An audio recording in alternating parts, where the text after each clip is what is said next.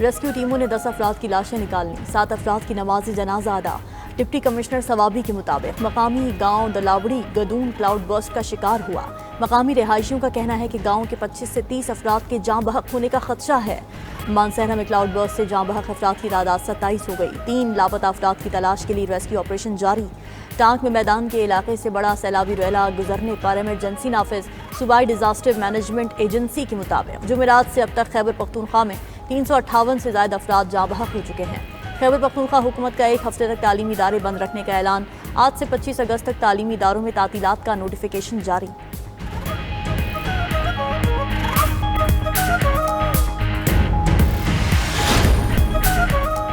بلوچستان کے مختلف اضلاع میں موسلا دھار بارشیں جاری۔ صوبے کے شمال مشرقی علاقے طوفانی بارش کی وجہ سے زیر آب۔ بولان کے دریاؤں اور ندی نالوں میں سیلابی ریلوں کی آمد جاری۔ ضلع کچی میں طوفانی بارش سے کوئٹہ سے بھی شاہراہ ہر قسم کی ٹریفک کے لیے بند۔ سیلابی ریلے سے بی بی نانی پل کو نقصان پہنچا۔ پی ڈی ایم اے کے مطابق ہرنائی میں چھت گرنے سے 2 افراد جاں بحق ہو گئے۔ ہرنائی کے علاقے گوچینا میں 3 افراد سیلابی ریلے میں بہہ گئے۔ ریلے میں بہہ جانے والے 2 افراد کو ریسکیو کر لیا گیا۔ ایک بچے کی تلاش جاری ہے۔ سیلابی ریلے کے باعث سوراب میں 115 سے زائد گھروں کو نقصان پہنچا۔ بختیار آباد میں بارش کا پانی گھروں میں داخل۔ نکاسی آب کا نظام نہ ہونے سے گلیاں ندی نالوں کا منظر پیش کرنے لگیں۔ ناڑی اور لہڑی کے دریاؤں میں اونچے درجے کا سیلاب۔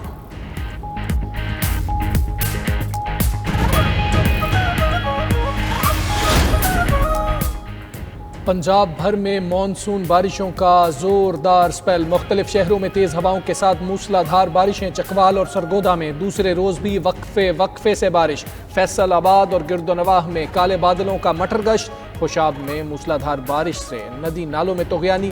کئی علاقوں میں سیلابی صورتحال سے پانی گھروں میں داخل۔ پنجاب کے متعدد علاقوں میں تیار فصلیں تباہ ہو گئیں۔ میاں والی میں تیز بارش سے دریائے سندھ کی سطح بلند ہونے کا امکان۔ کالا باغ اور چشمہ بیراج کے مقام پر دریا میں درمیانے درجے کا سیلاب۔ تونسا بیراج کے مقام پر سیلاب سے کوٹ ادو کے نشیبی علاقے زیر آب۔ دریائے ستلج میں ہیڈ گنڈا سنگھ والا اور ہیڈ سلیمانکی کے مقام پر نچلے درجے کا سیلاب۔ پاکستان سٹاک مارکیٹ میں زبردست تیزی۔ 100 انڈیکس میں 1852 پوائنٹس کا اضافہ۔ انڈیکس نے 1,50,000 کی نفسیاتی حد بھی پار کر لی۔ انڈیکس 1,50,323 پوائنٹس کی بلند ترین سطح پر پہنچا۔ وزیر اعظم شہباز شریف کا کاروباری برادری کے اعتماد پر اظہار تشکر۔ کہا کہ سرمایہ کاری اور کاروبار میں اضافہ روزگار کے مواقع پیدا۔ پی ٹی آئی اور جے یو آئی کے درمیان رابطے دوبارہ بحال۔ 1 ہفتے کے دوران مولانا فضل الرحمان سے پی ٹی آئی وفود کی 2 طویل ملاقاتیں سیاسی صورتحال اور نئے اپوزیشن لیڈر کے تقرر اور اپوزیشن اتحاد پر گفتگو کی گئی۔ ذرائع کے مطابق مولانا فضل الرحمان کا کہنا تھا اپوزیشن کو متحد دیکھنا چاہتا ہوں۔ قومی اسمبلی میں opposition leader P T I کا حق ہے۔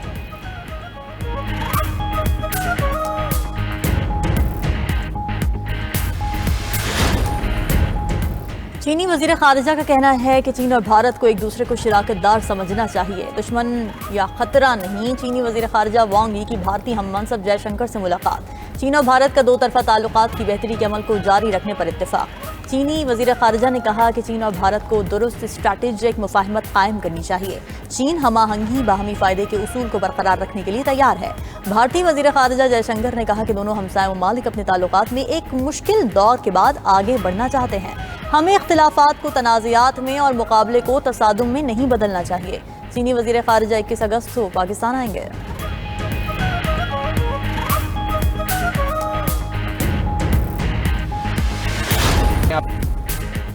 یوکرین کو جنگ کے بعد بہت سا علاقہ ملنے والا ہے۔ امریکی فوج یوکرین نہیں جائے، یورپ یوکرین میں زمینی فوجی بھیجنے کو تیار ہے۔ امریکی صدر ڈونلڈ ٹرمپ کہتے ہیں کہ اگلے کچھ ہفتوں میں پتہ چل جائے گا کہ پوٹن کیا چاہتا ہے۔ ممکن ہے پوٹن کوئی معاہدہ نہ کرنا چاہے۔ امید ہے کہ پوٹن مثبت رویہ اختیار کرے گا۔ یوکرین کو نیٹو میں شامل ہونے کی خواہش ظاہر ہی نہیں کرنی چاہیے تھی۔ یہی مطالبہ جنگ کا سبب بنا۔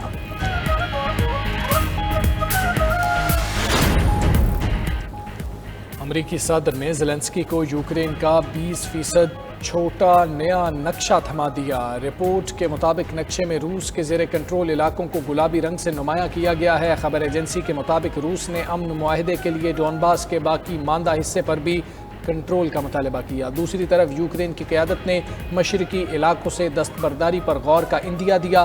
اہم ملاقات میں فرانسیسی صدر، یورپی یونین اور نیٹو کے اعلیٰ حکام بھی شریک تھے۔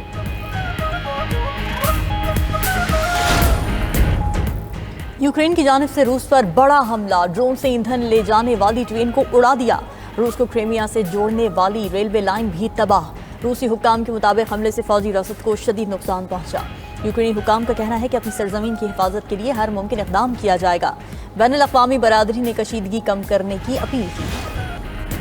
اسرائیل نے غزہ جنگ بندی تجویز قبول نہ کی تو بحران مزید بڑھے گا۔ ترجمان قطری وزارت خارجہ مادر الانصاری کی پریس کانفرنس، کہا کہ مصر اور امریکہ سمیت دیگر اتحادیوں کے ساتھ جنگ بندی تک پہنچنے کے لیے ہر ممکن کوشش کر رہے ہیں۔ تجویز میں 60 دن کی عارضی جنگ بندی شامل ہے، جس کے دوران متعدد قیدیوں کا تبادلہ کیا جائے گا اور غزہ کی امداد میں اضافہ کیا جائے گا۔ گزشتہ روز حماس نے غزہ جنگ بندی کی نئی تجویز منظور کر لی تھی، کہا ثالثوں کو منظوری سے آگاہ کر دیا ہے۔ اس سے قبل مصر کے دارالحکومت قاہرہ میں جاری